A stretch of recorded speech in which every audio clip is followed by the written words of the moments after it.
ଶଙ୍ଖା ଓ ସିନ୍ଦୁର।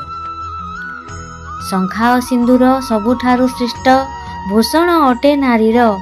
ବାହାଘର ବେଳେ ଝିଅଟି ବେଦୀରେ ପିନ୍ଧଇ ଶଙ୍ଖା ସିନ୍ଦୁର। ଶଙ୍ଖା ସିନ୍ଦୁର ପିନ୍ଧିଲେ ଝିଅଟି ବଦଳେ ତା ପରିଚୟ। କନ୍ୟାରୁ ସିଏ ନବବଧୂ ହୋଇ ଛାଡ଼ିଯାଏ ପିତୃଳୟ। ନୂଆ ଘର ତାର ହୁଅଇ ନିଜର, ବାପ ଘର ହୁଏ ପର। ପର ଲୋକମାନେ ହୁଅନ୍ତି ଆପଣା, ପିନ୍ଧିଲେ ଶଙ୍ଖା ସିନ୍ଦୁର। ନାରୀ ପାଖେ ଆଉ କିଛି ବି ନଥାଉ, ଥିଲେ ତା ଶଙ୍ଖା ସିନ୍ଦୁର। ଶତ ସିଂହ ବଳ ଥାଏ ତାର ଦେହେ, କାହାକୁ ନଥାଏ ଡର। ଅତି ମୂଲ୍ୟବାନ ଗହଣା ତାହାର, ଜୀବନ ଠାରୁ ଅଧିକା। ସବୁବେଳେ ଡାକେ ଠାକୁରଙ୍କୁ କର, ମୋ ଶଙ୍ଖା ସିନ୍ଦୁର ରକ୍ଷା।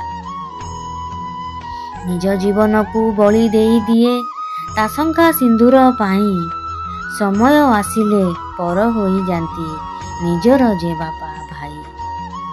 ସବୁ ନାରୀମାନେ ଚାହାନ୍ତି ଯେ ଶଙ୍ଖା ସିନ୍ଦୁର ମୁଣ୍ଡରେ ପିନ୍ଧି ଅହ ସୁଲକ୍ଷଣୀ ହୋଇ ନ ଯାଆନ୍ତା ଜୀବନ ତାଙ୍କର ଛାଡ଼ି।